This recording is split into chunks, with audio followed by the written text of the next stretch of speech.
자, 2025년부터 고등학교가 완전히 달라집니다. 지금까지는 정해진 시간표대로 따라갔다면 이제는 여러분이 직접 자신의 미래를 디자인하는 시대가 열리는 거죠.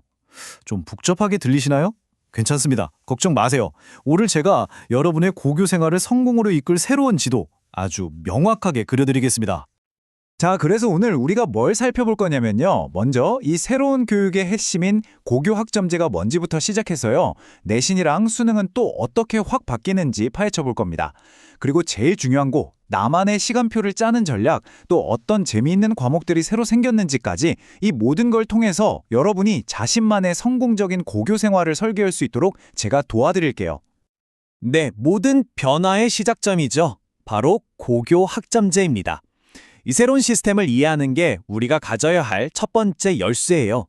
대체 뭐가 어떻게 바뀐다는 걸까요? 여러분, 혹시 이런 상상 해보셨어요?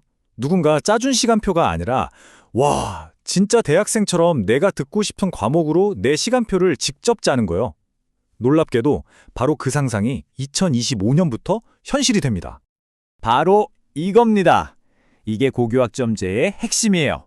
단순히 192학점을 채워서 졸업한다. 이게 끝이 아니고요. 학생 스스로 자기 진로에 맞춰서 과목을 고르고 미래를 설계하는 거죠. 선택권 그리고 주도성, 이 두 단어가 새로운 시대의 가장 중요한 키워드라고 할 수 있겠습니다. 오케이, 그럼 학생 선택권이 이렇게 커지는데 평가는 그럼 어떻게 바뀔까요? 자, 이제부터가 정말 중요합니다. 여러분 대입에 직결되는 내신이랑 수능 이 두 가지 핵심 변화를 딱 짚어보겠습니다. 가장 큰 변화, 바로 내신 등급이에요. 기존에 엄청 촘촘했던 9등급제가 이제 5등급제로 바뀝니다. 이게 간단해 보일 수도 있는데 입시 전략에 미치는 영향은 진짜 어마어마합니다. 표로 한번 보실까요? 1등급이 기존 4%에서 무려 10%로 늘어나요. 최상위권 학생들한테는 이게 기회처럼 보일 수도 있겠죠? 근데요, 진짜 중요한 건 따로 있습니다. 바로 2등급, 3등급 비율이에요. 각각 24%, 32%. 이게 뭘 의미하냐면요. 등급만으로는 이제 변별력이 확 떨어진다는 거예요. 중위권 경쟁은 말도 못하게 치열해질 거고요. 이제 단순 등급만으로는 안 된다. 이런 강력한 신호죠. 수능은요? 이건 훨씬 더 극적으로 바뀝니다. 이제 선택 과목이라는 것 자체가 거의 없어진다고 보시면 돼요. 국어, 수학은 완전히 통합되고요. 가장 큰 변화는 탐구 영역입니다. 문과, 이과 구분 없이 모든 학생이 통합사회랑 통합과학시험을 봐야 하는 거예요. 이제 무슨 과목이 유리하다더라 이런 얘기는 끝났습니다. 자, 그럼 이제 제일 중요한 질문이죠. 그래서 도대체 무슨 과목을 어떻게 골라야 돼요?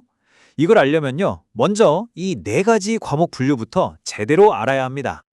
여러분, 시간표를 하나의 집을 짓는 거라고 한번 생각해 볼게요. 이 집은요, 4가지 종류의 벽돌로 만들어져요. 바로 공통, 일반 선택, 진로 선택, 그리고 융합 선택. 이 각각의 벽돌이 무슨 역할을 하는지 알아야 튼튼하고 멋진 집을 지을 수 있겠죠. 첫 번째 벽돌, 공통 과목입니다. 이건 말 그대로 집의 기초 공사예요. 1학년 때 모두가 똑같이 배우는 거죠. 앞으로 더 어려운 공부를 하기 위한 단단한 기반을 다지는 단계라고 보시면 됩니다. 두 번째 벽돌, 일반 선택 과목.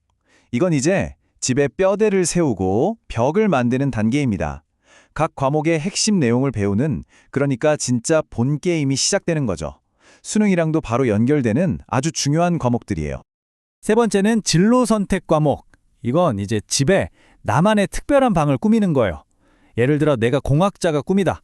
그럼 로봇 실험실 같은 방을 만드는 거고요. 미디어 전문가가 꾸미면 영상 스튜디오를 만드는 거죠. 내 진로랑 관련된 과목들로 나의 전문성을 딱 보여주는 겁니다. 마지막 4번째 벽돌, 융합 선택 과목입니다. 이건 집의 외관 디자인이라고 할 수 있어요. 아주 독특하고 창의적인 디자인, 교과서의 경계를 막 넘나들면서 실생활 문제를 해결해보는 그런 과목들이거든요. 나중에 대학에 가서 저는 이런 것까지 탐구해봤습니다 하고 보여줄 수 있는 최고의 무기가 될 수 있습니다. 자, 그럼 이 새로운 과목들, 실제로 어떤 재미있는 것들이 있는지 궁금하시죠? 여러분의 호기심을 확 자극할 만한 몇 가지 과목들 살짝 맛보기로 보여드릴게요. 먼저 사회 과목부터 볼까요? 기존의 틀을 깨는 과목들이 정말 많아졌어요. 보세요. 여행지리를 배우면서 K 콘텐츠가 어떻게 세계로 퍼져나갔는지 분석해 볼 수도 있고요. 도시의 미래 탐구에서는 직접 스마트 시티를 설계해 볼 수도 있어요. 이름만 들어도 재밌지 않나요? 딱딱한 이론이 아니라 우리 삶이랑 바로 연결되는 주제들을 깊게 파고들 수 있게 된 거죠. 과학도 마찬가지입니다. 기존의 물리, 화학, 생명과학이 더 세분화되고 전문적으로 바뀌었어요. 이제 그냥 물리 1 이렇게 배우는 게 아니라 역학과 에너지, 전자기와 양자처럼 핵심 개념에 바로 집중할 수 있게 된 거예요. 그러니까 예를 들어 로봇에 관심 있으면 역학을, 반도체에 관심 있으면 전자기를 더 깊게 파고들 수 있는 거죠. 내 관심 분야를 훨씬 정밀하게 탐색할 수 있게 됐다는 뜻입니다. 자, 그렇다면 이 모든 변화 속에서 우리는 어떻게 해야 할까요? 어떻게 나만의 합격 전략을 세워야 할까요? 자, 마지막으로 가장 중요한 팁을 알려드리겠습니다. 이 문장 하나가 핵심입니다. 이제 대학은 그냥 성적표에 찍힌 숫자만 보지 않겠다는 거예요. 이 학생은 왜 이 과목을 들었을까? 이걸 궁금해한다는 거죠. 여러분의 성적 뒤에 숨겨진 그 이야기 말이에요. 여러분이 고르는 과목 하나하나가 그 이야기의 중요한 한 페이지가 되는 겁니다. 바로 여기에 오늘의 핵심 전략이 있습니다. 잘 들으세요. 사회과학융합 선택 과목은요, 1등급부터 5등급까지 나오는 상대평가가 아니에요. 절대평가로 성취도만 나옵니다. 자, 이게 무슨 뜻일까요? 맞습니다. 치열한 등급 경쟁 부담 없이 오로지 내 지적 호기심과 탐구 능력을 마음껏 보여줄 수 있는 전략적 공간이 생겼다는 뜻이에요. 남들과는 다른 나만의 무기를 만들 절호의 기회인 거죠. 결국 이 모든 변화의 핵심 단어는 바로 주도권입니다.